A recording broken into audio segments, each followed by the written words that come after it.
بسم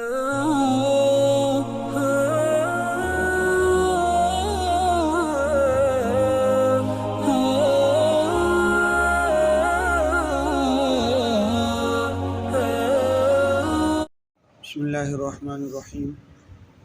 سبق نمبر 19۔ آج کے سبق میں کچھ سوالات کے جوابات انشاءاللہ دیے جائیں گے جو متفرق طور پر گروپس میں اور پرسنل پوچھے گئے تھے۔ ان میں سے ایک سوال یہ کیا گیا ہے کہ اگر کسی کے پاس کسی کو ہدیہ دیا گیا ہے یا تحفے میں کوئی جائیداد دی گئی ہے، تو چونکہ مال زکوٰۃ میں، مال تجارت میں یہ شرط ہے کہ اس کو تجارت کی نیت سے، بیچنے کی نیت سے خریدا ہو، تو کیا اس تحفے میں پلاٹ ملا ہے، زمین ملی ہے یا کوئی جائیداد ملا ہے، اس میں اگر تجارت کی نیت کر لیتا ہے، بیچنے کی نیت کر لیتا ہے، تو کیا اس پر زکوٰۃ ہوگی یا نہیں ہوگی؟ تو یہ بہت اچھا سوال ہے۔ اس بارے میں عرض یہ ہے کہ جیسا کہ پہلے اس میں کے بارے میں تفصیل بھی گزر چکی ہے کہ مال تجارت کے اندر یہ شرط ہے کہ وہ ایسی چیز ہونی چاہیے جو انسان کو خریدتے وقت انسان اس کے اندر نیت آگے بیچنے کی کرتا ہے، تو وہ مال تجارت ہے۔ جو خریدی نہیں ہے، تحفے میں ملی ہے، تو چونکہ جس وقت اس کی ملکیت میں آئی تھی اس وقت تجارت کی نیت نہیں تھی، لہذا بعد میں نیت کر بھی لے تب بھی جب تک وہ بکتی نہیں ہے چیز، تو وہ زکوٰۃ میں، مال تجارت میں شامل نہیں ہے، اس پر زکوٰۃ نہیں ہے۔ اسی طرح اگر وہ چیز میراث میں ملی ہے، تو میراث میں جس وقت ملی تھی اس وقت بھی یعنی بغیر اس کی نیت کے ملی ہے، تجارت کی نیت نہیں ہے، تو بعد میں نیت کرنے سے وہ مال تجارت نہیں بنے گا۔ یہ ایسے ہی ہے جیسے کوئی چیز خرید رہا ہے اپنے گھر بنانے کے لیے یا اپنی ذاتی استعمال کے لیے، پلاٹ لیا، زمین لی، تو بعد میں اس کے اندر اگر تجارت کی نیت بھی کر لیتا ہے، حالانکہ یہ زمین اس کو وراثت میں بھی نہیں ملی، تحفے میں بھی نہیں ملی، اس نے خریدی ہے، لیکن چونکہ خریدتے وقت ذاتی استعمال کی تھی، گھر بنانے کے لیے، کرایہ پر دینے کے لیے نیت تھی، بعد میں نیت کر بھی لیتا ہے اس کو بیچنے کی، تو جب تک وہ بکتی نہیں ہے تب تک وہ مال تجارت نہیں بنتی، اس میں زکوٰۃ نہیں ہوگی۔ امید ہے آپ کو یہ مسئلہ سمجھ آ گیا ہوگا۔ دوسرا سوال یہ پوچھا گیا ہے کہ اگر دلہن کو جو زیورات ملتے ہیں سسرال کی طرف سے، ساس یا سسر کی طرف سے یا خود شوہر کی طرف سے زیورات ملتے ہیں، تو وہ کس کی ملکیت میں ہوتے ہیں اور اس کی زکوٰۃ کون دے گا؟ تو اس کے بارے میں یہ بات یاد رکھنی چاہیے کہ عرف کا لحاظ کیا جاتا ہے، عرف کو دیکھا جائے گا کہ بعض جگہوں پر، بعض علاقوں میں، بعض شہروں میں عرف یہ ہوتا ہے کہ جو زیورات دلہن کو دیے گئے ہیں اس کی ملکیت شمار ہوتے ہیں، وہ اس کو مالک بنا دیتے ہیں، ہدیے میں دے دیتے ہیں، اس سے واپس نہیں لیتے، چاہے وہ طلاق ہو جائے، چاہے جدائیگی ہو جائے، اس سے واپس نہیں لیتے۔ اگر یہ صورت ہے تو اس صورت میں چونکہ وہ اس کو ملکیت میں آگے دلہن کی، تو اس کی مالک بھی دلہن ہو گئی ہے اور اس کی زکوٰۃ بھی اسی دلہن پر واجب ہوگی۔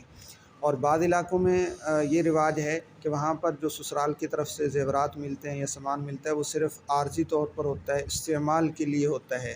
اور یہ ان کو بھی پتہ ہوتا ہے کہ یہ سسرال والوں کی طرف سے ملے ہوئے استعمال کے لیے۔ اس کا اندازہ اس وقت ہوتا ہے جب طلاق ہوتی ہے تو وہ واپس لے لیتے ہیں، تو اسے معلوم ہوا کہ ان کا مستقل دینے کا ارادہ نہیں تھا بلکہ عارضی طور پر استعمال کا۔ تو اگر ایسا عرف ہو، جیسا کہ آج کل مختلف شہروں میں، پنجاب کے علاقوں میں خصوصاً ایسا ہوتا ہے کہ سسرال کی طرف سے جو زیور ملتا ہے وہ استعمال کے لیے ہوتا ہے، ان کی اس کو بیچ بھی نہیں سکتی، اس کو صرف استعمال کر سکتی ہے عارضی، اس کو بیچنے کا اختیار نہیں دیا جاتا، تو معلوم ہوا کہ وہ سسرال کی ملکیت ہے، اور سسرال والوں کو جب ضرورت پڑتی ہے تو اس کو لے بھی لیتے ہیں اور بیچ بھی دیتے ہیں، تو معلوم ہوا کہ وہ سسرال والوں کی ملکیت ہے۔ ساس کی نے جس نے بھی دیا ہے، ساس ہے، شوہر ہے یا سسر ہے، جس نے بھی دیا ہے اسی کی ملکیت میں ہے اور اس کی زکوٰۃ بھی اسی پر واجب ہوگی۔ امید ہے آپ کو یہ جواب سمجھ آ گیا ہوگا۔ ایک اور سوال پوچھا گیا ہے کہ اگر کسی کے پاس 7.5 تولے سونے سے کم زیور ہے یا سونا ہے تو اس پر زکوٰۃ کیوں نہیں ہے، حالانکہ 1 تولے کی قیمت جو ہے 1,32,000 کے قریب ہے، تو وہ تو 1 تولہ بھی جب وہ 52.5 تولہ چاندی سے زیادہ پہنچ جاتا ہے تو صرف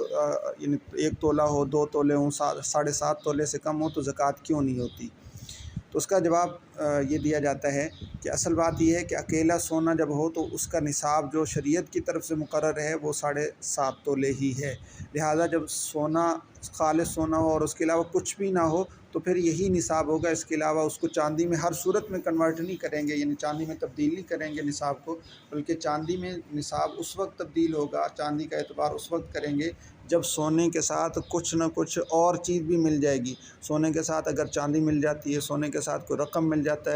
جاتی ہے یا سونے کے ساتھ مال تجارت مل جاتا ہے، تو اس صورت میں اب سونے کا نصاب نہیں رہے گا، کیونکہ اکیلا سونا نہیں ہے بلکہ سونے کے ساتھ کوئی اور چیز مل گئی ہے، تو اس صورت میں اس کو کیا کریں گے، تبدیل کر دیں گے چاندی کے نصاب میں، تو اب چاندی کی قیمت کا اعتبار ہوگا۔ لہذا اگر سونا 1 تولہ سونا ہے کسی کے پاس اور اس کے پاس کچھ چاندی ہے، کچھ رقم ہے، کچھ مال تجارت ہے، تب تو ہم 52.5 تولہ چاندی کی قیمت کا اعتبار کریں گے۔ اگر صرف سونا ہے اور اس کے پاس رقم بھی نہیں ہے، چاندی بھی نہیں ہے، مال تجارت کچھ بھی نہیں ہے، تو اس صورت میں صرف سونے کا اعتبار کریں گے، اس صورت میں چاندی میں تبدیل نہیں کر سکتے، کیونکہ چاندی کے لیے ضروری ہے کہ کوئی سونے کے ساتھ کوئی اور چیز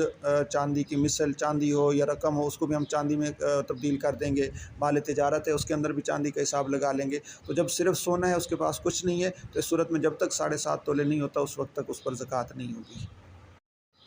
ایک سوال یہ کیا گیا ہے کہ اگر کسی کو ادھار دیا ہو اور وہ اسی کے پاس ہے، واپس نہیں کیا، تو کیا اس پر بھی زکوٰۃ واجب ہے؟ یعنی کسی کو قرض دیا ہے تو اس پر زکوٰۃ واجب ہے یا نہیں ہے؟ تو اس کے بارے میں اسباق میں بھی گزر چکا کہ اگر وہ قرض ایسا ہو جس کے ملنے کی امید ہے کہ وہ واپس ملے گا تو اس پر زکوٰۃ واجب ہوگی، اگرچہ ادائیگی فوراً واجب نہیں ہے لیکن زکوٰۃ واجب ہے۔ ادائیگی اگر چاہے تو فوراً ادا کر دے، اگر چاہے تو جتنا قرض ملتا جائے اس وقت ادا کر دے، لیکن بہتر یہ ہوتا ہے کہ اس کو ساتھ ساتھ ادا کرنا یہ زیادہ بہتر ہوتا ہے، ورنہ کئی سال بعد بھی اگر ملے گی وہ تو اس سب کی زکوٰۃ، سب سالوں کی زکوٰۃ دینی پڑے گی اس قرض کی رقم پر۔ ایک سوال یہ پوچھا گیا ہے کہ کیا زکوٰۃ کی رقم سے سید کا قرض ادا کیا جا سکتا ہے جبکہ جس سے قرض لیا وہ بھی سید ہو؟ یعنی سید نے سید سے قرض لیا تو کیا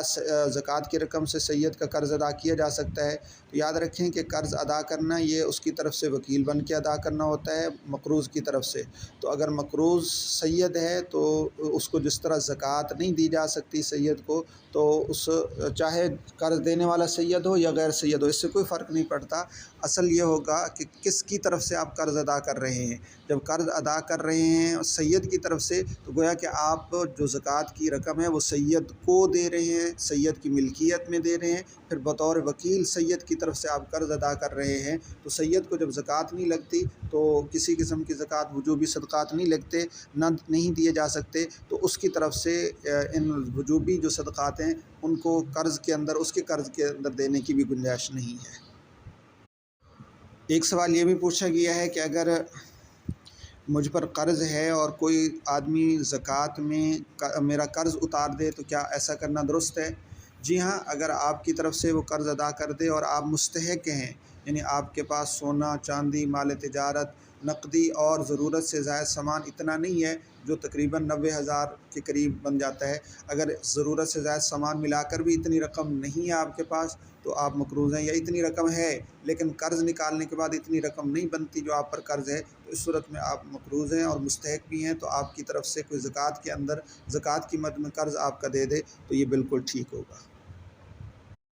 ایک سوال یہ بھی پوچھا گیا ہے کہ 3-4 ہزار میرے خرچے کے پیسے ہیں اور مجھے کچھ قرض ملا، میرے پاس کچھ سونا ہے 3-4 تولے اور وہ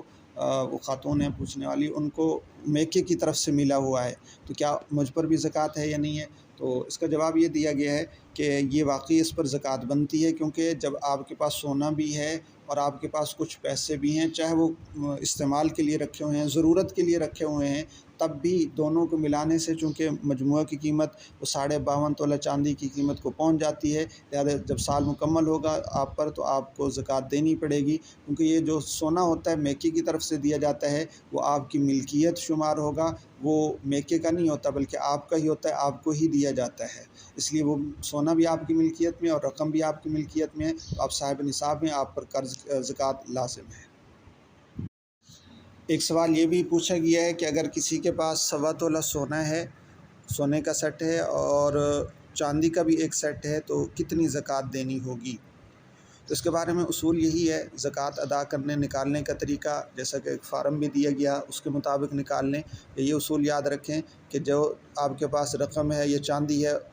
اس کو ٹوٹل کریں، چاندی کی قیمت لگوائیں اور سونے کی قیمت لگوائیں، تو جتنی قیمت بنے، یعنی بازار سے جس بازار پر فروخت ہو رہا ہے، تو جتنی قیمت بنے اس دونوں کی قیمت کو 40 پر تقسیم کریں، جو جواب ہے وہ آپ کی زکوٰۃ بنے گی، جو آپ پر لازم ہوگی اس کو زکوٰۃ کا دینا۔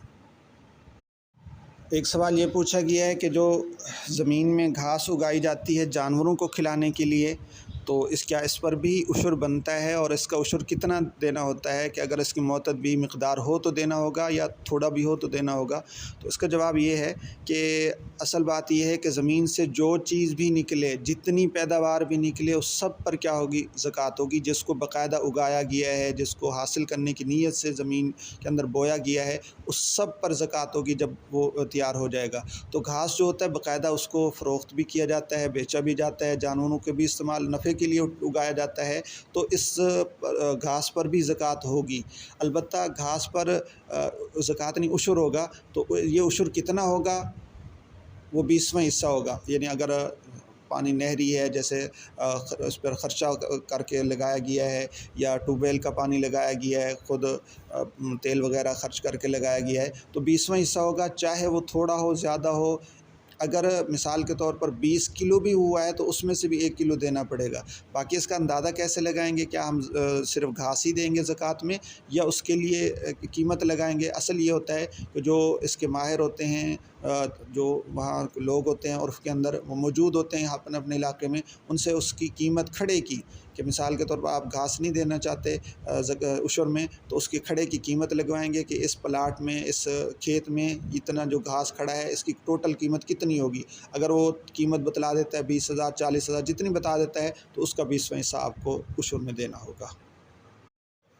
ایک سوال یہ بھی پوچھا گیا تھا کہ اگر سبزی اگائی ہے گھر کے استعمال کے لیے، بیچنا بھی نہیں ہے، جانوروں کو کھلانا بھی مقصود نہیں ہے، صرف گھر کے استعمال کے لیے اگائی ہے، تو کیا اس پر بھی عشر ہوگا یا نہیں ہوگا؟ تو اس کا جواب یہ ہے کہ جی ہاں، اس پر بھی عشر ہوگا جب اس کو کھیت میں اگایا ہے، باقاعدہ جو کھیت بنے ہوئے ہیں، زرعی زمین ہے، اس زمین میں اگایا ہے، گھر کے استعمال کے لیے بھی اگایا ہے، تو بھی چونکہ اس سے فائدہ اٹھانا مقصود ہے، تو زمین سے جو کچھ اگایا جائے، جو پیداوار حاصل ہو، اس کا عشر دینا ضروری ہوتا ہے۔ البتہ اگر زمین میں نہیں اگایا بلکہ اپنے گھر میں، گھر کے صحن میں اگایا ہے، تو اس صورت میں اس پر عشر واجب نہیں ہے، کیونکہ یہ باقاعدہ زمین سے نہیں نکلا، زرعی زمین سے نہیں نکلا، بلکہ یہ گھر کے تابع ہونے کی وجہ سے اس پر عشر نہیں ہوگا، وہ گھر کے تابع ہے۔ امید ہے آپ کو ان سوالوں کے جوابات مل گئے ہوں گے۔ السلام ورحمۃ اللہ وبرکاتہ۔